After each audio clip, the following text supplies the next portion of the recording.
I'm live. Let me get stuff together.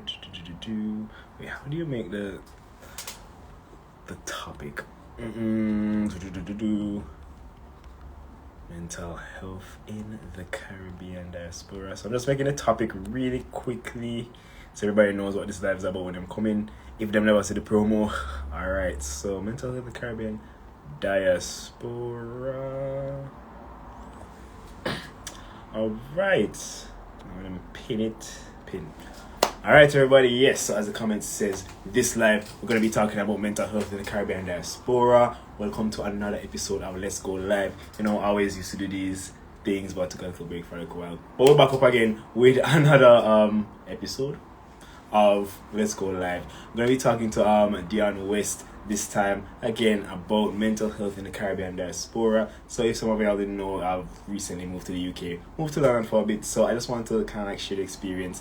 And also it is May, which is mental health month, and about 2 weeks ago was mental health awareness week, so I definitely want to just talk about mental health and coming from an angle of being in the Caribbean diaspora.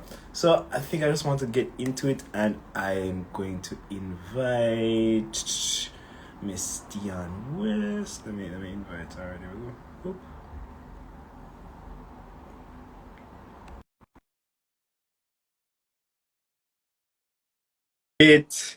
Hello everybody. I'm waving to everybody who can join. Thank you so much for joining, by the way. We're gonna get into a good conversation today, and there Why does he always chooses to show all my boxes that I'm trying to clear from my garage? You want to show up your business, don't it? I know, right? How are you, Dionne? I'm all right, thank you. The hay fever has me a little, but you know. Yeah, me too. I mean, you can hear it slightly in my voice. I'm a bit nasal because the hay fever coming up, man. It happening. For sure. Yeah. But yeah, thank you guys so much thank you for joining this live to talk about mental health in the Caribbean diaspora today. As someone else who is a part of the Caribbean diaspora and moved from Jamaica to live here in the UK, so you know, I guess it's going to be a UK specific one. Maybe I can do a next one with someone from the US, so I can get one from that. Yeah. But so yes, you're a work-life management coach as well as an author. You can just tell the followers who are joining, you know, a little bit about yourself and what you do and so on. Right.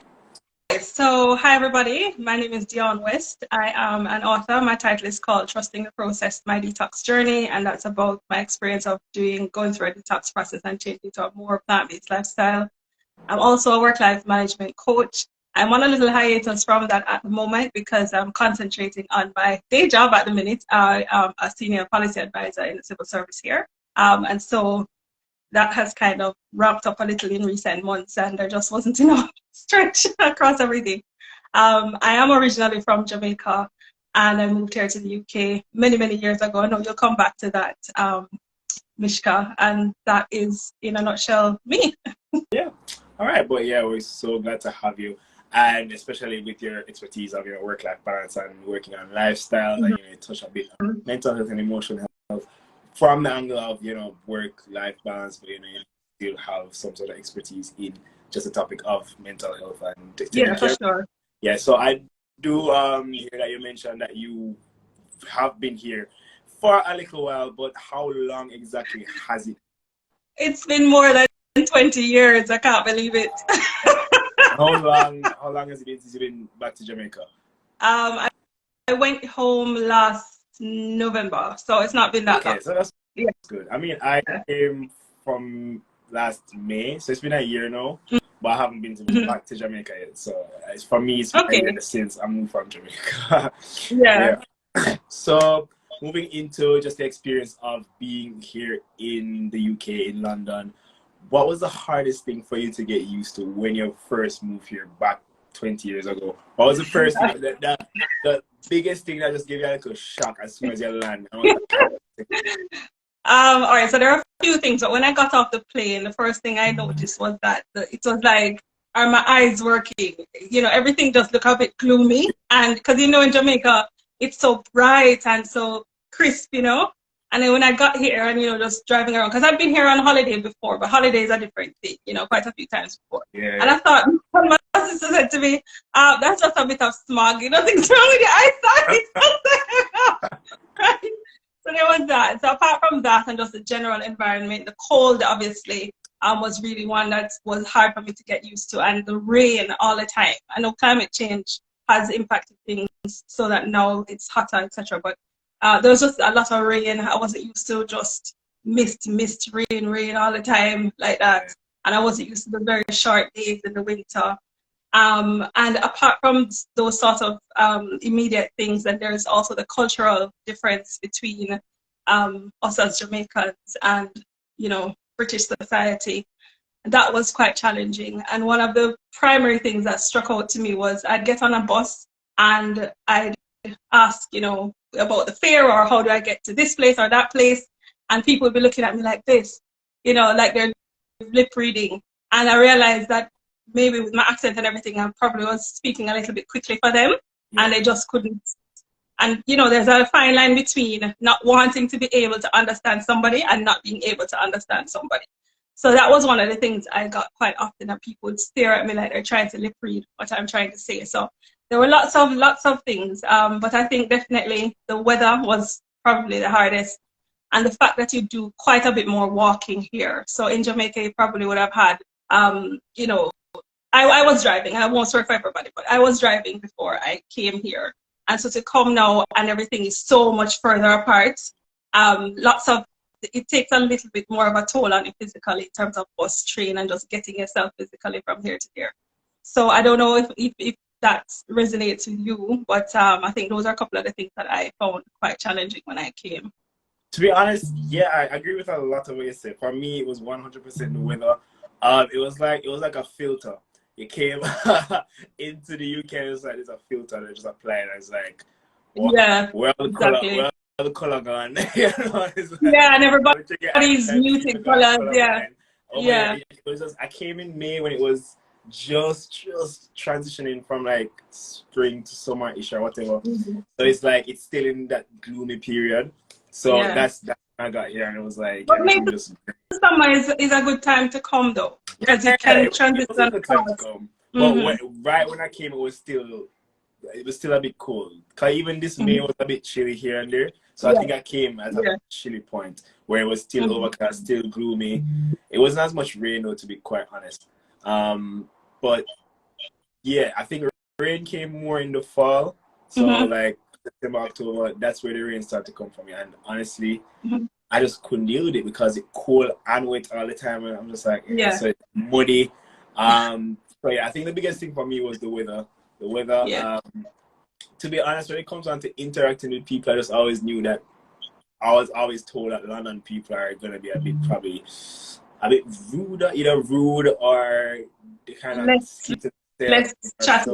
Exactly. So I was prepared for that. So I didn't really care about that. Because you can get the same bus and the same train every day with the same people and never speak to them. Exactly. It's very weird. And then in the winter, with everybody wearing the dark colors, that's something that can really make you feel a bit dreary. And I guess that's something else to get used to as well. Yeah. And as you said, there's actually, I remember when I was living somewhere else in London, there was this person, and we just never spoke. Was every single morning we took the same tube to work, and we sat in the same car. Down to this day, I don't know what they're doing right now. Hopefully they're fine. But that was just how it was. It's very weird. And I just speak about it wearing all the dark colors and so on in winter, and it affects you. Seasonal depression is definitely a real thing, and I definitely want to talk about it. So moving on to that, how was your first winter when you moved 20 years ago or whatever? How was your first winter that you experienced over here? I had to think about this, and I thought, gosh, it's so long, so what the things I can't remember. But I think I do remember being sad. I remember feeling sad, I think, and I remember feeling quite homesick as well. Because by this time, winter, it's night from about 4 o'clock, and the night goes on for a long time. Yeah, the days are very short with the daylight saving and all this. So I think I recall being sad. And even with the Christmas festivities, because I came to join families, so I wasn't on my own. But even with the Christmas festivities and everything, you know, you're probably not with your immediate family, like the people who you lived with every day when you were home. And so, yeah, and it's just different because it's freezing outside, it's dark, it's gloomy. Christmas comes and goes quite quickly, and I think I recall feeling a bit sad at that time. It for me it was mad because my first winter was the winter that just went. It was awful. It was terrible. Oh. I was sad all the time. I was demotivated to do anything. I didn't even want to exercise. I didn't want to, like, even after work, I just go straight home. If I was working if I was working at home, as soon as I'm finished for the day, I just go back in bed and just sleep. I just couldn't do anything. I couldn't even try to like exercise in home or I just couldn't do anything because it was just so cold, one, and two, mentally and emotionally I was just not able to bring myself to do anything at all. So anything outside of what I had to do, so like work and so on, I just wouldn't do it because it was awful for me. And then at the same time, because to be quite honest, I was expecting that, you know, I know about seasonal depression and so on, so I was like preparing myself mentally for it. I'm like, yeah. But at the same time, for me, I had some other stuff that came up at the same time. So it was just, it was not a good period for me. So I was just going through it. It was awful. And as I said, the day is ending at like 3:30. By 3:30, the sun starts going on. Yeah. And then at 4 o'clock, it's pitch black. So it's just like that night. Yeah. I just couldn't do anything. Yeah. And I remember the first time the day started to get longer when I realized it was like 4:30 and the day is light. I felt myself, I felt like this weight just come off my shoulders. I was like, oh, I'm fine again. You know, it's crazy, but it was really scary to me that you have people going through it as, you know, probably as badly or even worse as I did and not know what is happening because luckily in my case, you know, I understand what's going on and I could be able to tell myself it's going to get better, the season's going to change back. This is how you were in summer, and even though this is your first winter, it's just, you know, it's what happens and so on. But it's just scary to think that you're gonna probably have someone who doesn't know what's happening, someone who probably just ruminating in their thoughts, who starts thinking about it too much, and then, you know, they go on to do things like self-harming and so on. It's scary. Yeah, I mean, because it's the thing messes with your circadian rhythms. It's like it's almost chemical after a while. You know, it's not just the it's raining outside. And as Caribbean people, we like the warmth and we like the dry. You know, and it's knowing that rain, shine, snow, we still have to get up and go to work. Yes, in Jamaica you don't have these extremes usually. Maybe if you have some flooding or whatever. And I don't know if it is the way now, but like when I was growing up, you know, rainfall too hard, school is closed. You know, these kind of things. And here, that's not happening. It would have to be like some kind of proper, you know, disaster situation for school to be closed. So knowing that you still have to go even if you don't feel like it, and then standing up on a platform waiting for a train in the freezing cold or the rain or whatever, you know, getting wet halfway to work and you have to sit in your wet clothes until you dry up at work, even if you've had on a coat, you know, these things can still happen. So these are some of the things that can really wear you down. And as you say, apart from those practical things, if you don't know that there's something going on inside because of the changes, then you might not be aware that, you know, there can be things that you can do about it. I think I have a family member who definitely has it. And I think what they try to do is to go away at certain times. You know, I think their holidays are, you know, certain times a year to just try and perk you up. But it most definitely is a thing. It's not just in your mind. It's not just that you feel a little bit down because of the change of environment, which can happen too, because not everybody that feels upset or sad has seasonal affective disorder, you know? But it most definitely is a thing. And I think that even if you said you prepare, even if you're prepared to come here. When you feel it now, it's definitely different. It's different, man. It's not different. It's not the same. Yeah, because I remember just being so sad and irritable too. It was crazy. But when you say you remember feeling sad, is there anything you do specifically for yourself during the cold times or during the winter period to try and get yourself out of that funk or probably to help yourself mentally?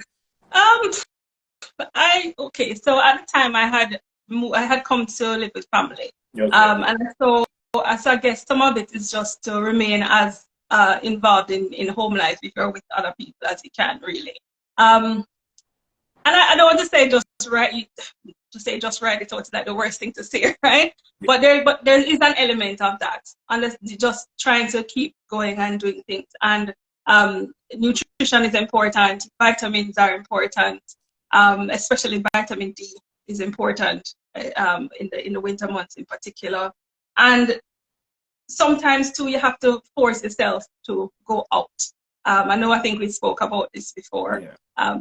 Forcing yourself to go out and to visit even to the cinema or whatever like that.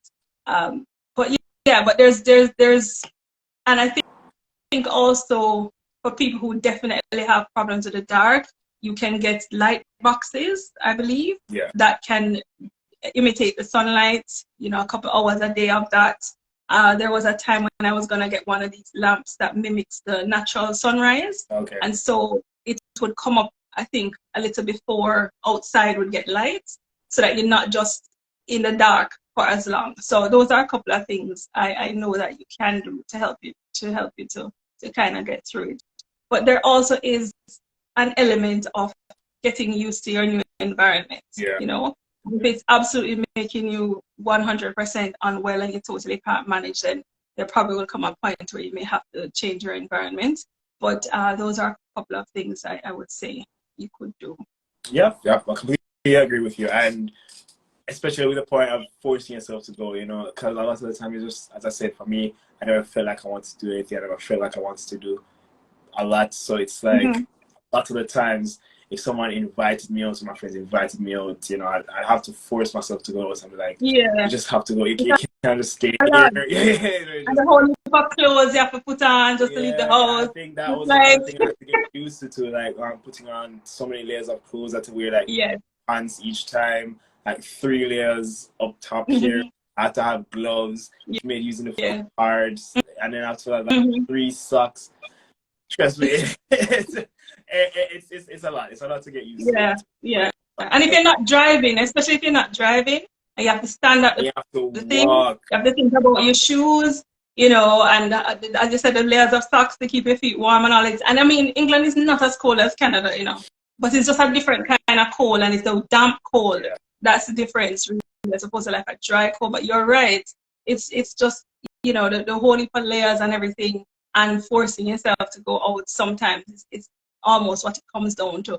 But there are people who enjoy the winter and enjoy the cold, and I suppose in a way it's a mindset too. It's like a cozy time, sort of a hunkering down time, and you have those cozy nights in, and if you treat it like that, maybe that's a good way to help you to get by until you get back to summer. Yeah, I definitely agree with that too, and I think that's the time where community is very important, like more than normal, because it is important in general, but that's a very important time to have that community, or like that connection with your family when it's going through that period, because trust me, it can be rough. It can be very rough by yourself, just like trying to deal with it, and as I said, trying to write it out sometimes by yourself, it can be very rough.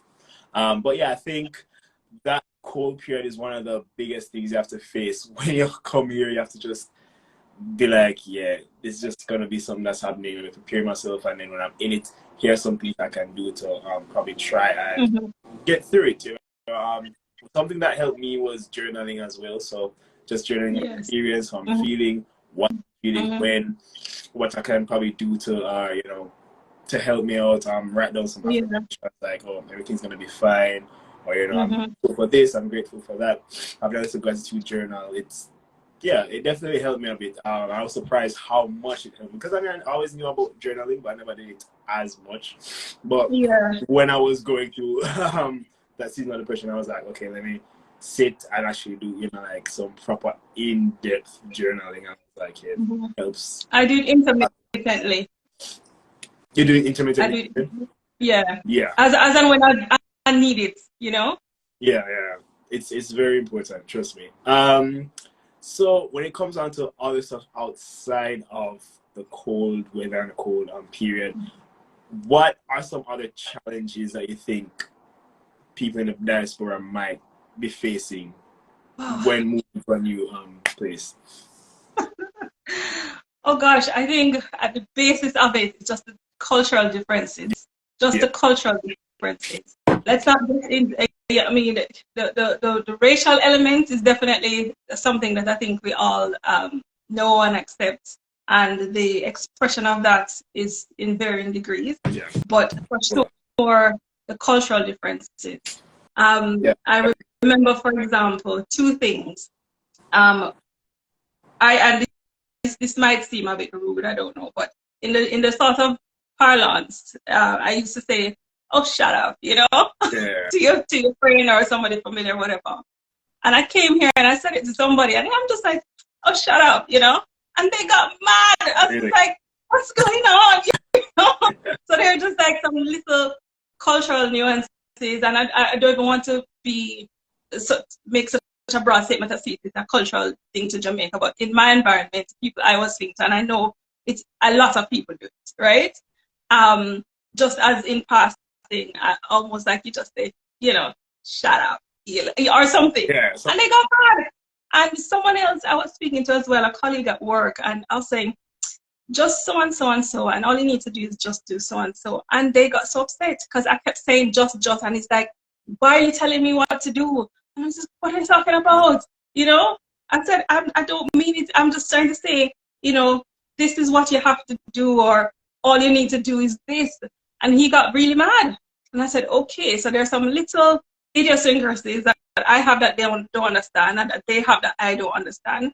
And also it depends on the working environment that you find yourself in, or the social circle you find yourself in as well.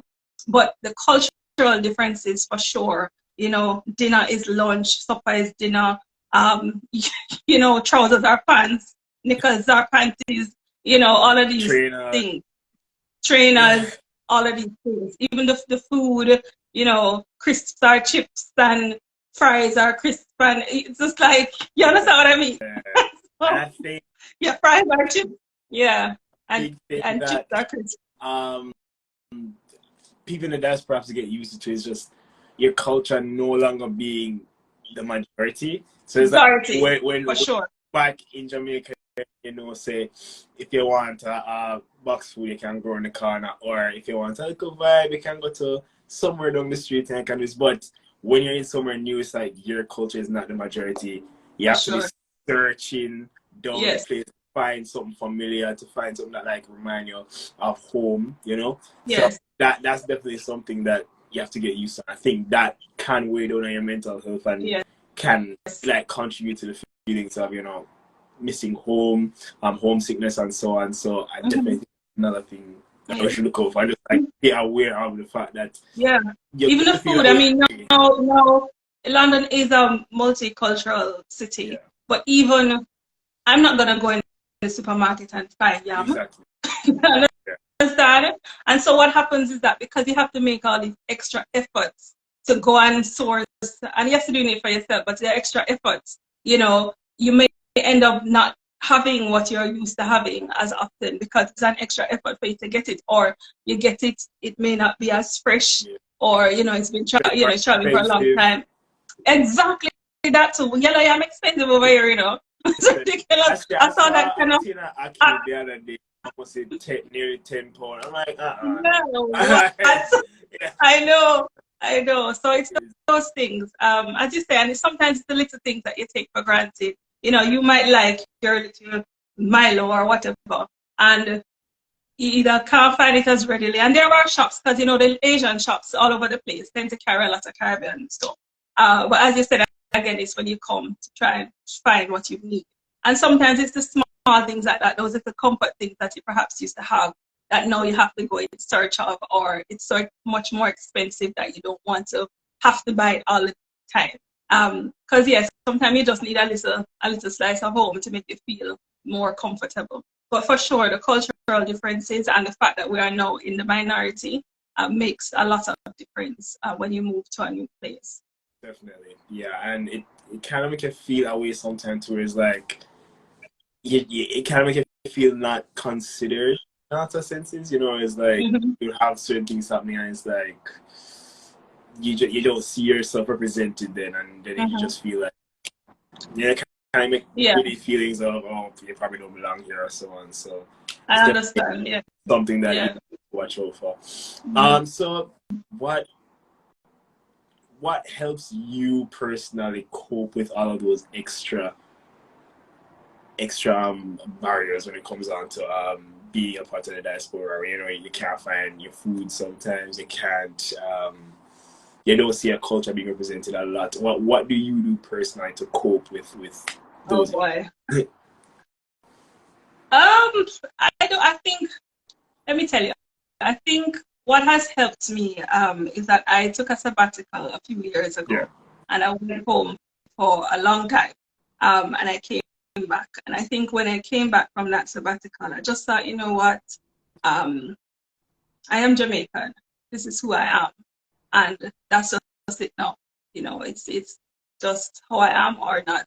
Just you know, that's it. Yeah. And so I think for me, going back and having that good grounding, because sometimes it's not that you entirely lose yourself, you know, because that is possible, but it's not that you entirely lose yourself. But if you are not sort of surrounded and embedded by your source, you know, if you understand what I mean, because it's almost like a spiritual connection that you have to where you've been birthed and all of this. And to go back and to just have that experience thrown in between this other life experience I'm having, when I came back, I just thought, you know, this is me and this is just it now. I'm not going to make any unnecessary accommodations for it. And I'm just going to carry on, and it's either you take it or you leave it, because it can be challenging. And one of the things I thought about, I think, when I came back was that, you know, when you're in meetings and you're sat there with people from all nationalities, and whereas you are accommodating to try and understand what they're saying, so if English is not their first language or they have a strong accent or whatever the case is, you're willing to listen to try to understand, but the reciprocal is not necessarily offered to you. And although I'm speaking English with a Jamaican accent, I'm still speaking English. So when I had the sabbatical and I came back, I said, you know what, this is it now. Yes, we have our professional persona and our personal life persona, but this is it now. It is what it is, and you either work with it or you don't. So in a way, there has to come that point where you are a little self-aware, I suppose, and just manage what you can and leave the rest. And my thing is, you know, as long as I'm not being disrespected, physically hurt, overlooked, you know, that kind of thing. Yeah. You know, as long as I'm not aware of that happening, then the rest I just keep it moving. And if it comes to a point where, you know, I really have to say something to you, then it will come to that at some point, whether it's in writing or otherwise, you know. But I think for the most part, that is how it has been. It's not that it's been easy, because, you know, I have said this to somebody before, and I know they're tinging on the whole racial thing.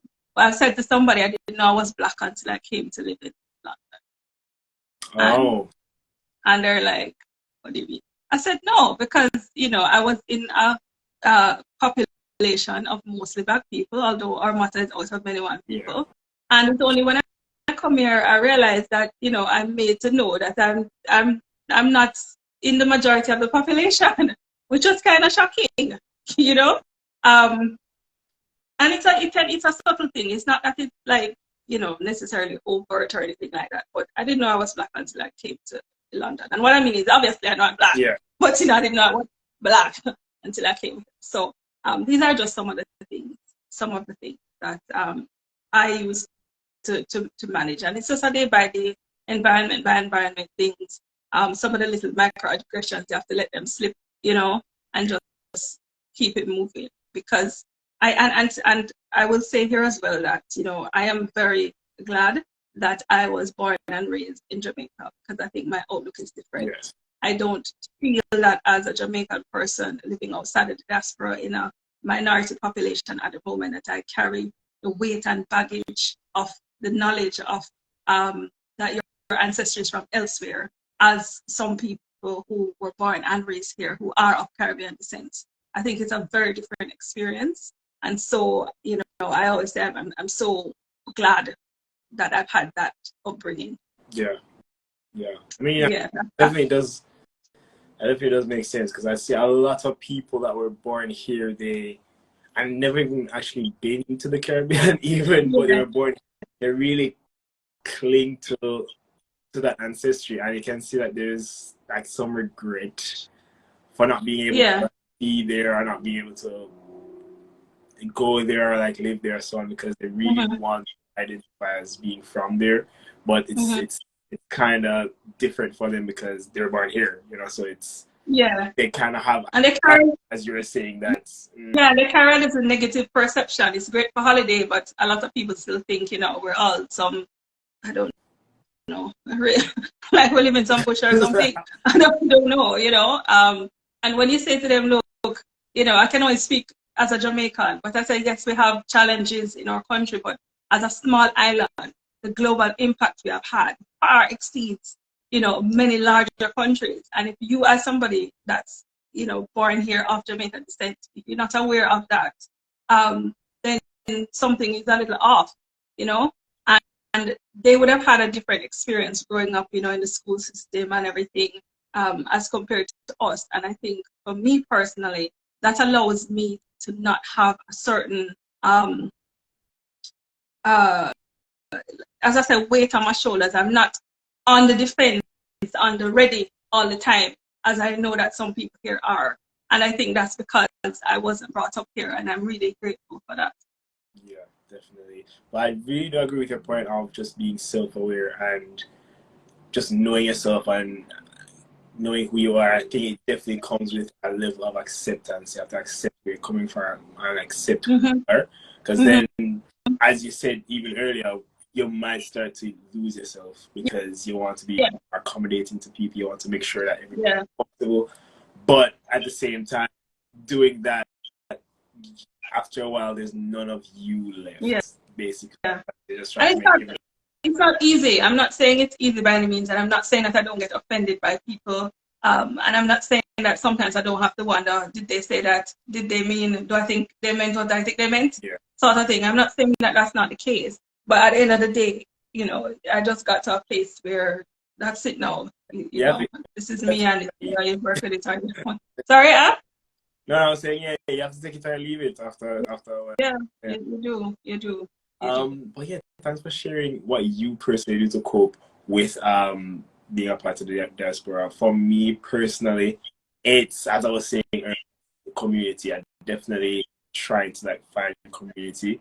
I try to permeate more Caribbean spaces here, try to find more people who are also in the diaspora. So, you know, there's a little more relatability there. So, you know, you're surrounded with people who understand what you're going through, who understand how it was. You know, a lot of the people here, when they hear I've just moved here, like oh wow, you know, this and that, and then they share their experiences, and then they'll share tips and so on as to, you know, how you can survive.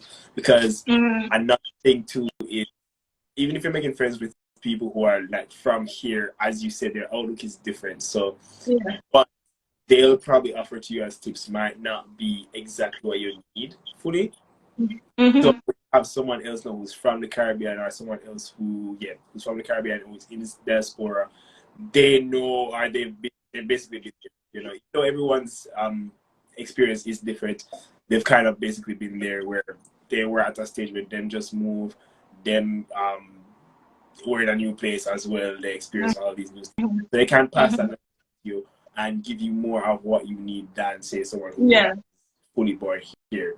You know, it's definitely important to talk to and just kind of try and get a sense of a diaspora community.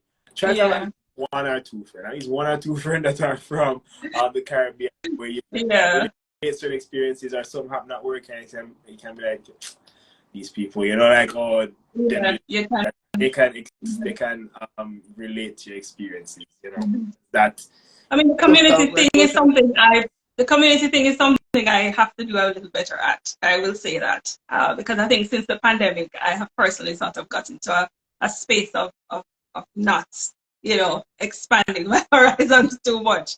So that's something that I definitely need to do a little better at. And it is important because there is a language that we speak, an unspoken language that we speak as Caribbean people, whether you come from the same country or not, that once you recognize another person from the diaspora, there's just a kinship that is there. And I know that we're different still, because I won't assume that, you know, every Jamaican is going to be my friend, or every person from Grenada or Barbados is going to be my friend. But if you're in a space where you know that, okay, you're all from the Caribbean, it does make a difference, because there is a commonality of experience that is had when you come here that other people can't relate to or wouldn't have had. And so you can tap into that, as you said. And I keep saying this, but I don't think, like, when you're in the Caribbean, you don't realize it, but once you leave the Caribbean, you fully realize that there is this one Caribbean culture that almost, yeah. When you're talking to people from different Caribbean islands, you just realize that a lot of things are just the same. It's kind of like the same, basic, similar, like, yeah. similar. Yeah. At a baseline level, it's kind of similar experiences, and it can still give you that sense of at home familiarity. Yeah, for sure. That you will crave for after a while of just being in this new place, new experiences and new cultures. You're gonna want something that's similar. So even if you can't find somebody who's a Jamaican or so on, for me, I realize that a lot of people that I'm meeting nowadays are probably Trinidadian or from some other spot.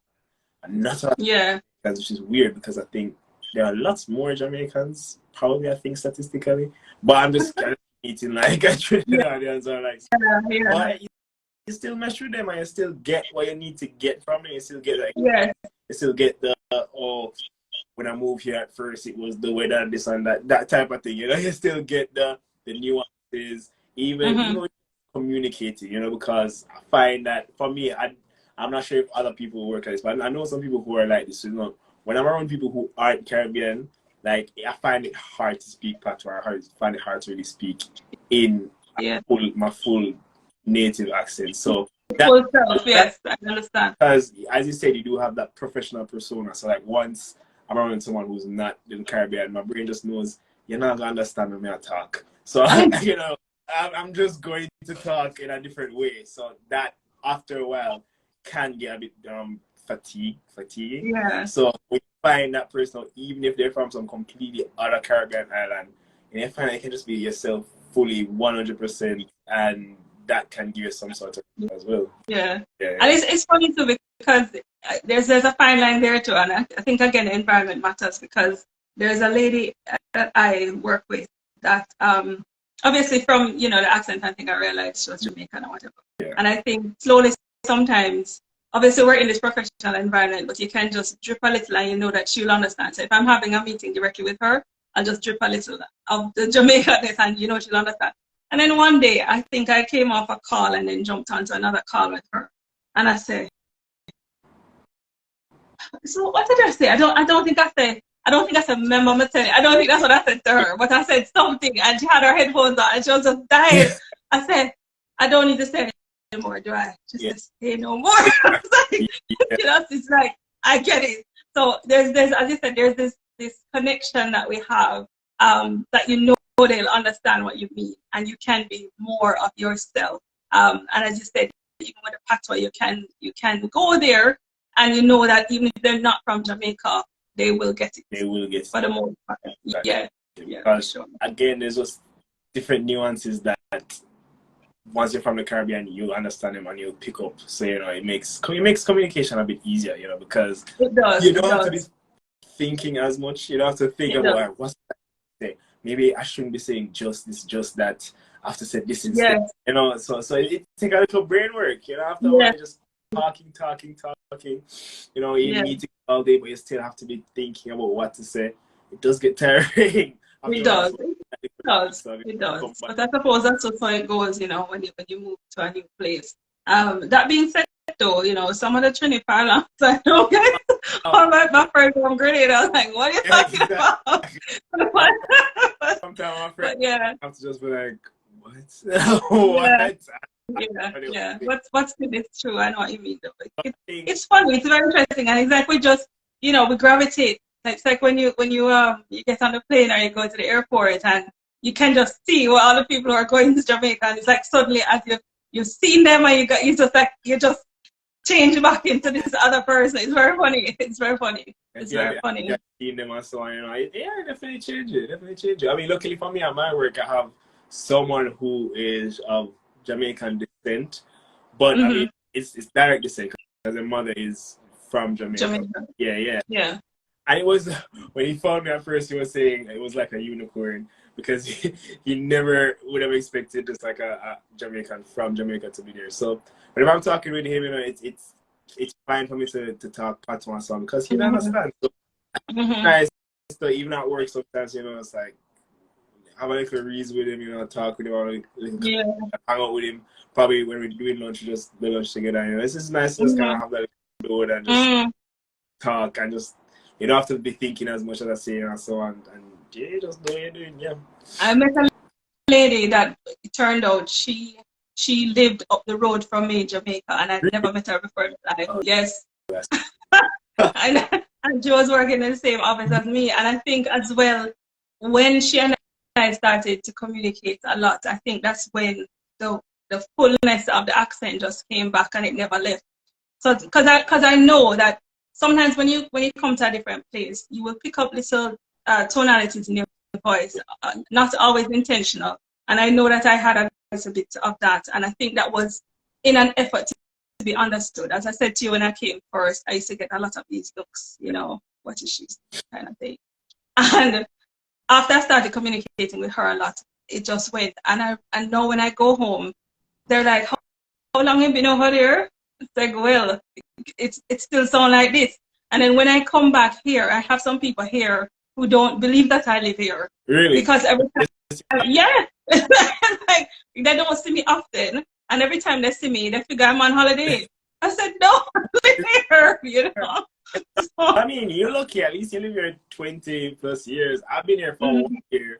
And I still have my friends that are like, oh, where's the British accent? I'm like, it's been a year. What am I supposed to do? Exactly. And as I said too, it depends on the environment you find yourself in. As you say, you have that friend at work that does help and to keep the sound in your brain going. As I said, sometimes you pick up things you don't even realize, and it's in an effort, whether inadvertently or inadvertently, to integrate, you know. But I don't think it's I think personally it's nice when you don't lose it entirely, when you don't lose your accent entirely. Although I find that once you're Jamaican, you hear it. I think once you're Caribbean, you're going to still have it, to be quite fair. Hear it. Or any Caribbean accent too. I think you hear it still. Yeah, you still have it. But can you think of any other ways, like, all right, so that was just sharing what we do to cope. You know, any other ways that other persons in the Caribbean diaspora could probably maintain their mental health while being away from home? Maintain their roots? Maintain their mental health. Mental health. Yeah. Okay, so as you said, the social circles as best you can. I mentioned like vitamins, because you'll find that here in particular with less sunlight, you do get worn out quite a bit more. As people with melanin. Yes, you get pale. Yeah, trust me, without this ring light and thing, I don't look like this, right? So, all right. So yeah, so there is that. So vitamin D in particular is very, very important. And I think more so, you know, just general good dietary choices and so on are also useful. Keep, you know, listen to your music, keep a connection. Don't allow yourself to totally, and especially with Instagram now, it's very easy to keep on top of and keep abreast of things. I mentioned the light box if you have the seasonal affective disorder.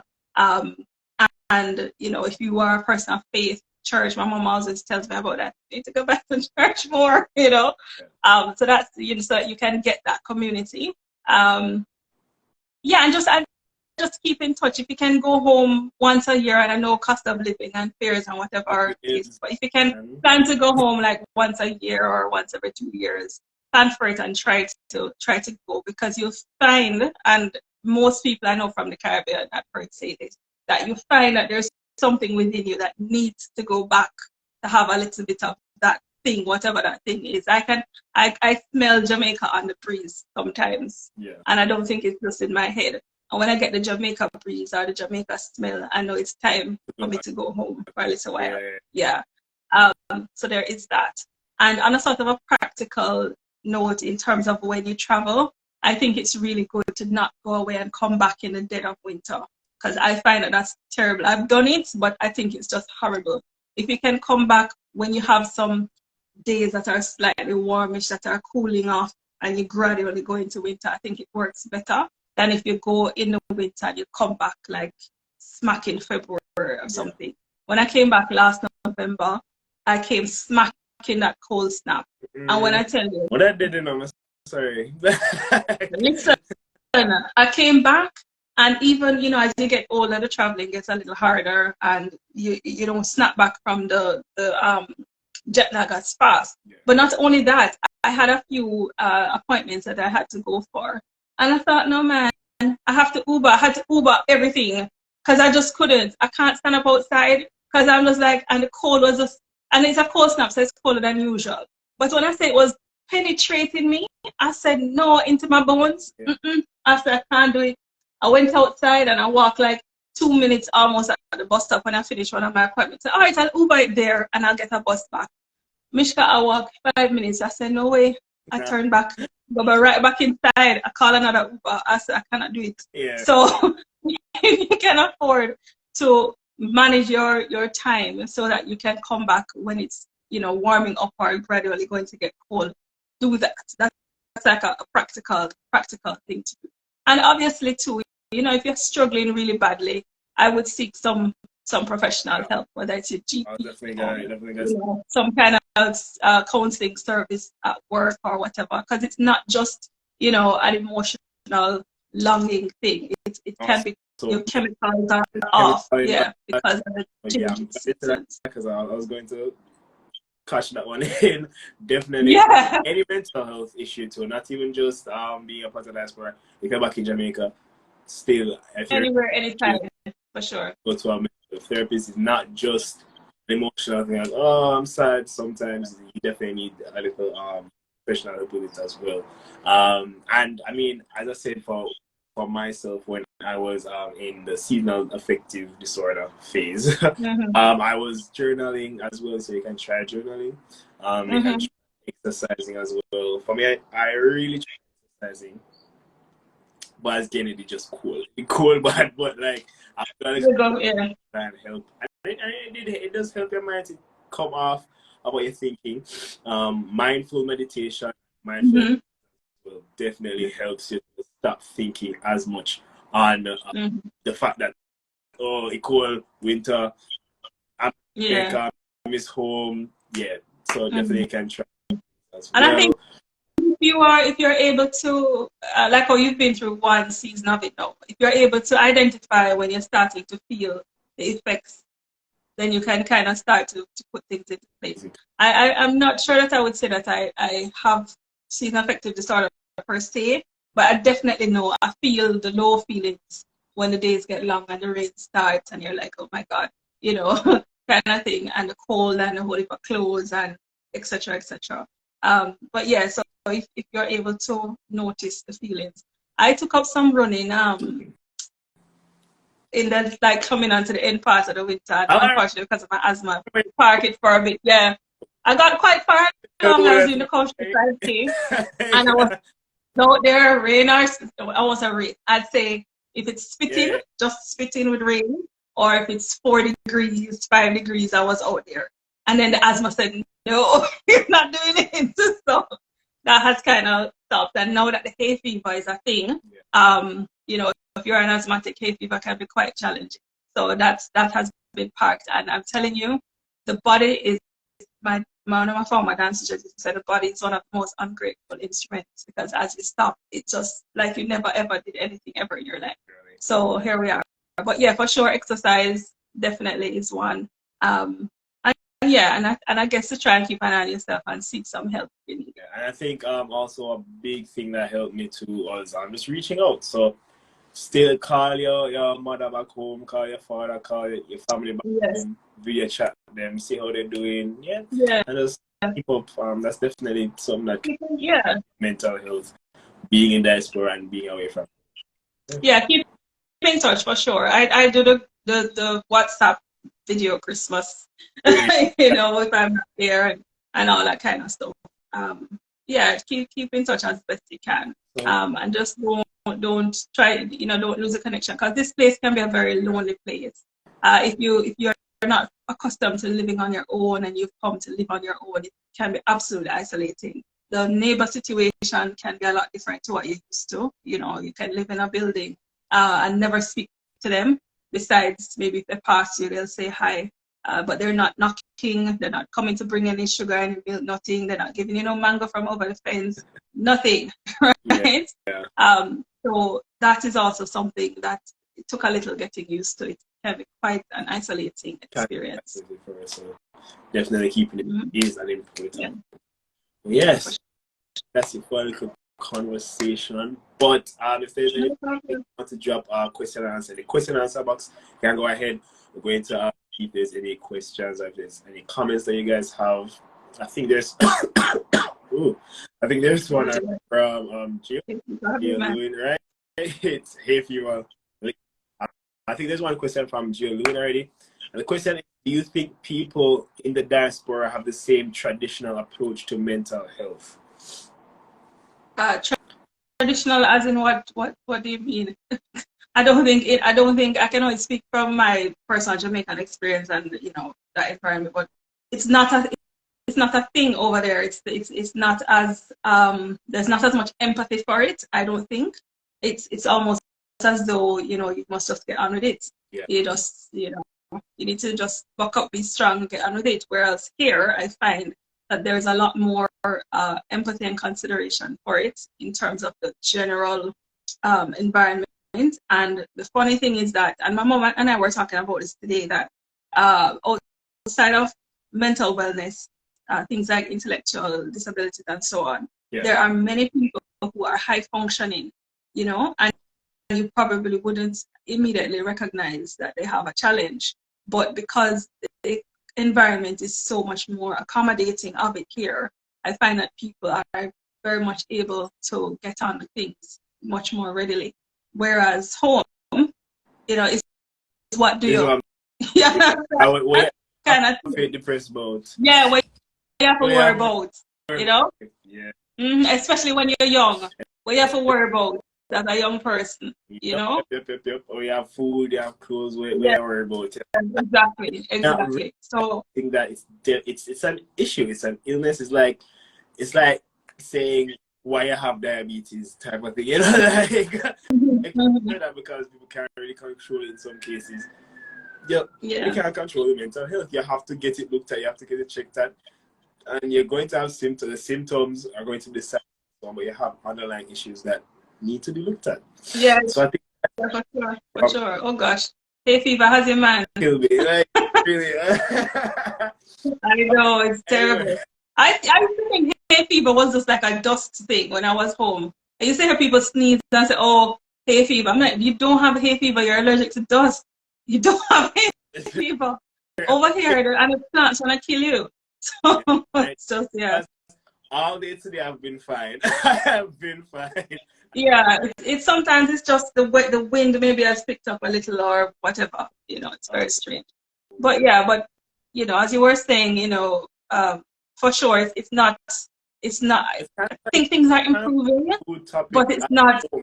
In some circles, you know, lots of people don't want to talk about mental health. They don't want to associate themselves with mental health or mental issues. Because I mean, locally in Jamaica, some circles, once you hear mental and you talk about mental, they think more probably like Bellevue or something like that. Yeah. I mean, let us admit, let us accept. Yes, it can be scary, and if you're somebody that doesn't know what to do or how to support a person, or if the person is extremely unwell, it can be very scary. It can be dangerous depending on how the person is expressing. So I understand that. But, you know, at the very least, sometimes people just need somebody to listen and to acknowledge that they have a challenge, as opposed to telling them to go away and just sort out themselves, you know? And especially coming back to the seasonal affective disorder, when it's something biological, I mean, depression is biological because it's well, chemical, whatever. And that's a different from like a traumatic, whatever response type thing. But when you think about what is happening to you is not of your making, it is biological, then in my view, that should make it even more empathetic for people, you know? Yeah. Yeah. So Completely right. Yeah. I think it just needs a bit more understanding and more education around what is exactly involved in it in certain spheres. It's definitely getting better. It's definitely at a place where people are becoming more aware and understanding of it, but there's still room for improvement. So I think it just needs education here and there for it. But that was a good question. Over here, there's also more resources for people to go to. So it's not there where it's like, oh, I have an issue, but I can't really find everybody who probably could help is in Kingston. So and that's basically I agree. And over here, you have so many more resources. Almost, I'm not sure. I think most places where you work kind of have some corporate kind of have something in place. Yeah. Okay, there's some mental health help, or there's some mental coupon voucher maybe, or maybe there's an therapist or referral fee. Some kind of support service, or every borough, will have something associated to that borough or whatever. Yeah, but that's true. That's true. Probably even stems from the government, where it's like the jobs kind of have to have that in place because the government is taking that seriously. So business places have to have it in place, where it's like I feel like it might be stemming from Jamaican government not taking it as serious to have that in place to say business places need to have this, business places need to have that to, mental health. Yeah, I'm not sure, but I think as time goes on, I think things are kind of on a continuum. It's like as time goes on, you recognize that you need things more, or things as circumstances change and the stresses of life change, you realize that people need supporting in different ways. Exactly. And I suppose it's a matter of assessing, because really and truly, the Jamaican environment is stressful. I think with the crime and everything that's happening, and crime has always been a thing, right? And I don't know if it's because of social media where things are so fast in getting to you that it seems worse than it ever has been. I don't know. But and crime is everywhere. Let me just say that first. I'm not trying to point any fingers. But I think the point I'm trying to make is there's like almost a subliminal stress that you're not aware of that's always around you because you don't know if something is going to happen anytime, kind of thing. True. Yeah. And to carry that around all the time can weigh on your subconscious and can make you less capable of coping with other types of stressors when those stressors come. So I think there has to be a conversation about the environment generally that people are existing in all the time. Here we have different pressures, and it too can add to what we have to cope with on a subconscious level. But I suppose, as you say, it's for some conversation to be had about, okay, what is happening in the population? What are people having to deal with day to day, perhaps on a subconscious level? And then when they go into work, for example, how is that impacting how they're able to perform? And then if they now have some other trauma or something added on, what is the repercussion of that, and how can we support people in that? So so there's a lot to be done, and I guess also whether it is deemed important enough to actually look at is another question, and it probably needs a cultural shift also in terms of removing the fear from it as much as there is now, and putting a little bit more importance on it. True. Like, it's a lot of myths that need to be dispelled or removed from it. Yeah. I mean, I'm not going to tell anybody to not be apprehensive if they've not come into contact with somebody that's if somebody's having like a psychotic episode or something like that. Nothing to sniff at, and it's normal for you to be afraid, right? I would just say that if you're not a trained person, if you're not familiar with that sort of environment. But at the same time, if you know where to refer someone to, then you know that you can do as much as you can do. Exactly.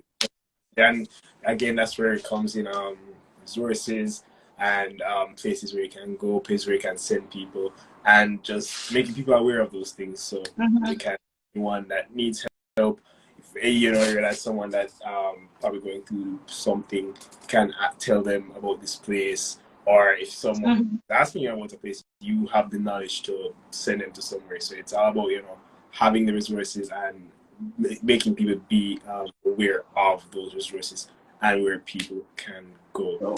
But yes, 7 o'clock now, so I think we can. But yes, can wrap up. A good chapter. Like it was like 15 minutes, but yeah, it was a really good conversation. Thank you so much for joining, Dan. Yeah, welcome. Appreciate it. It was a nice chill session too, to even just talk and share experiences as well. You know, like a Caribbean community. Yeah, I think it's important for people to know and have discussions like this, because you know, a lot of people want to move away, and these are some of the smaller things that they don't think about, which can impact their moving away. I did look at a little bit of research about migration and so on, and the things we mentioned are definitely the things that have been cited as those that affect people's mental wellness. So lack of preparation, not having the social interactions with people and similar people from where they're from, being in the minority, these kind of things. So for sure. So thank you. I appreciate us being able to have this conversation. And as I said, it's really good to have the frank chats about the sort of nitty-gritty stuff that makes the transition that challenge. Can help your migration experience. Yeah. Thanks again for joining, and thanks everyone for joining the live. I'll be putting this recording on the page if the live thing hasn't changed, so you know, people can. But yeah, thank you so much. I'm going to end it now, and have a good rest of the evening then. Thank you. I'll see you again next time. I have a good one.